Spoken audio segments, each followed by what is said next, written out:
I used to think the scary part of night cleaning was being alone in a huge building. I was wrong. The scary part was finding out I had not been alone for weeks, and that the other person knew my route better than I did. He knew when I got off each elevator and which floors I cleaned alone. I worked as a night janitor in downtown Atlanta, near Peachtree Street. I was 26, broke and glad to work. My shift started at 7 p.m. after the office people left and ended around 3 in the morning. The building had 22 floors, but my route never changed. Bathrooms first, trash cans second, vacuuming last.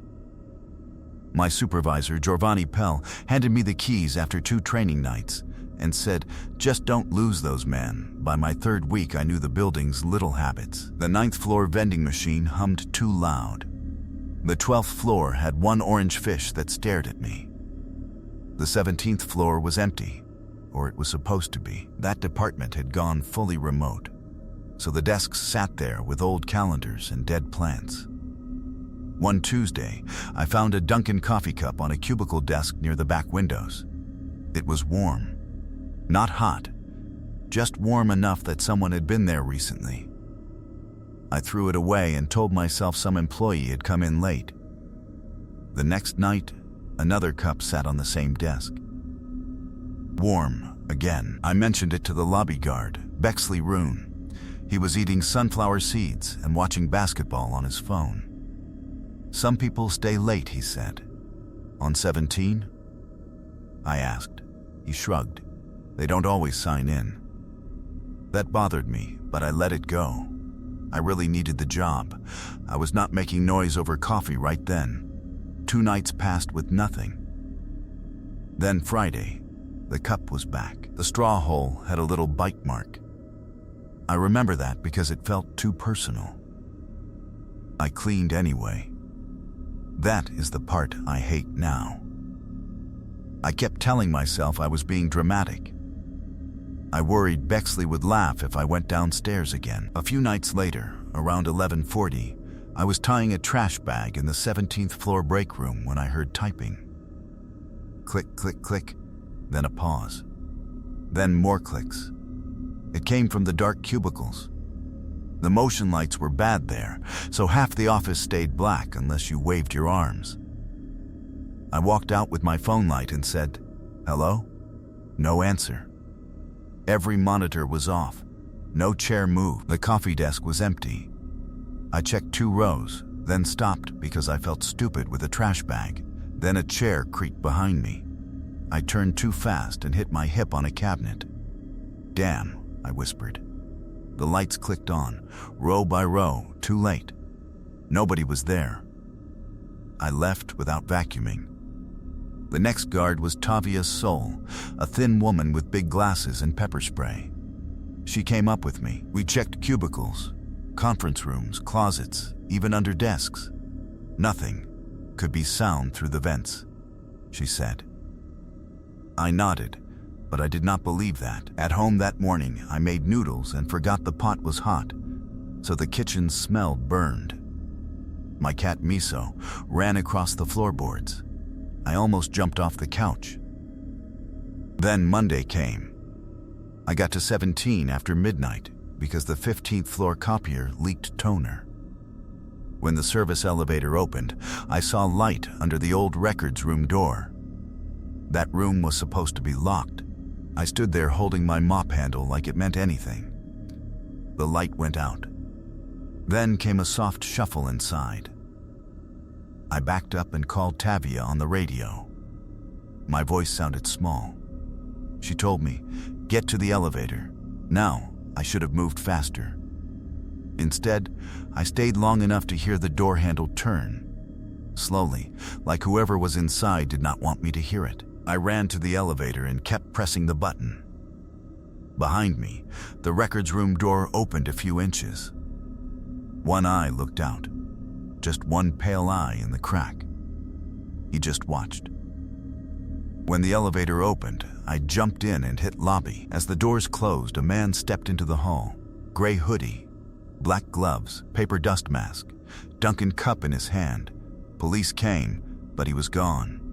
What they found was under the back desks, a sleeping bag folded flat, protein bar wrappers, a prepaid phone box, empty coffee cups, printed floor maps. One paper was my cleaning schedule. Yellow highlighter marked my route. Bathrooms first, trash second, vacuum last. There were notes too. 17 alone after 11:30. Cart blocks west camera. New guy checks under desks last. Security watched weeks of footage. The man was Cadrell Voss, a former contractor who had worked on network closets. His badge was dead, but he used a loading dock door that did not shut unless pulled hard. He came in before midnight, hid in offices, and left before day shift. He never stole laptops. He never took money. He was watching Janitors. Tavia told me that in the lobby. Real quiet. Mostly you, she said. They caught him 2 days later near a MARTA station. I never heard why he did it. The company offered me another building, but I quit. 3 months later, an unknown number called while I was making eggs. I answered. Nobody spoke. I heard traffic, then 3 soft clicks like typing with one finger. I changed my number that day. I still clean nights, but not towers. And I always look under desks first now. Not for trash, for someone waiting. Working the night shift as a janitor in an empty elementary school sounds pretty boring, right? Just you, your mop, and a bunch of quiet classrooms. But sometimes, the quiet can play tricks on you. Or maybe it's not tricks at all. This one night in Salt Lake City changed how I see being alone forever. It started with something so small, I almost missed it. I was the night janitor at Horizon Elementary School in Salt Lake City. I had been doing it for 3 years by then. The work was steady, and most nights I didn't mind being by myself. The school got locked up at 9 after all the evening stuff ended. After that, the only ones inside were supposed to be me and Virgil Shaw. He was the security guard on duty. Virgil was in his mid-50s and kind of quiet. He mostly stayed near the front office. That night I started in the cafeteria because there had been a meeting. I cleaned up in there, then pushed my cart to the classrooms. I got to the second grade classroom around 10. I wiped the desks and mopped the whole floor. Before I left, I put a doorstop under the supply closet door to keep it open so the floor could dry out. I always did that in every room. It was just how I worked. I did a couple more rooms after that, and around 11 I was heading back to dump my bucket. On the way I passed the second grade room again. The door was still open from earlier. I glanced in and stopped. There on one of the small desks in the front was a McDonald's coffee cup. It was a big one with the lid on, and it looked like it had just been left there. I went into the room and picked it up. I thought maybe a teacher had come back for something and forgot their coffee. But the school was locked up tight, and I hadn't seen any other cars in the parking lot when I got there. I took the cup and walked to the front doors to check outside. I looked through the glass into the lot. My Honda was there under the light, and Virgil's truck was in its spot. I threw the cup in the trash and went back to the classroom. When I stepped inside, I saw right away that the supply closet door was shut. The doorstop was still on the floor, but the door had been pulled closed. I always leave it open after mopping, always. Still, I pulled out my phone and called Virgil. I told him I found a coffee cup in a room I cleaned earlier, and now the closet door was shut when I knew I left it open. He said he would come over right away. It took him a few minutes to get there from the office. While I was leaning against the wall, I started hearing something from inside the closet. At first, it was real faint. Then I heard it better. It was breathing. Slow, steady breathing like a person was in there trying not to make noise. Then there was this soft, crinkling sound like someone shifting, and the plastic storage bins inside were rubbing together. What the shit was that? He listened when I told him what I heard. Then he went to the closet and used his key to open the door. It swung open, and he pointed his light inside. Behind a couple big boxes of construction paper there was a man crouched down low on the floor. He was wearing dark clothes, a black jacket, and pants. In one hand, he was holding an old visitor badge on a lanyard. It looked like it was from months earlier. Virgil told him real calm to stand up and come out slow. The guy did. There were some snacks on the floor like granola bars and a bag of chips. A phone charger was plugged into the wall outlet in there, and there was a folded piece of paper on one of the boxes. Virgil picked it up and opened it. It was a list of classroom numbers written out neat. Some of them had little check marks next to the numbers in pencil. We called the police after that. They came and took the man away. He didn't fight or say much, just went with them. A few days later, the school people called me in and showed me some security footage they had pulled. On the video, you could see this same guy slipping inside during the busy time. I don't know how long he had been getting into the building like that. The badge was old, so maybe it had been going on for weeks or more. I finished the rest of my shift that night, but I left the lights on in every room. When I got home, the sun was starting to come up. I went inside and sat at my kitchen table with a glass of water. After that night, I changed how I do things on the job. I never start on a classroom without opening every closet door and every cabinet first. I check inside them all before I even get the mop out. The part that really sticks with me is that this guy was probably in the building for a long time before I even started my shift. That list with the check marks still bothers me sometimes. I don't know what he was checking off or why. But now I open every door first, so I know for sure what's in there before I start cleaning. I still think about the photos more than the cameras. A camera is bad, but the photos were worse, because they meant somebody had sat there looking at me. Not once, dozens of times. Same hallway, same trash cart, same tired guy in a gray polo, working alone after midnight. My name is Nico Varel. I was 27, working nights at a university science building in Boston. I will not name the school, because I signed papers later. Back then, I lived in Revere with Zeta and her cat Pickle. That cat ran across the floorboards at 3 like he was being chased. After this, every little sound bothered me. My shift started at 10 and ended at 6.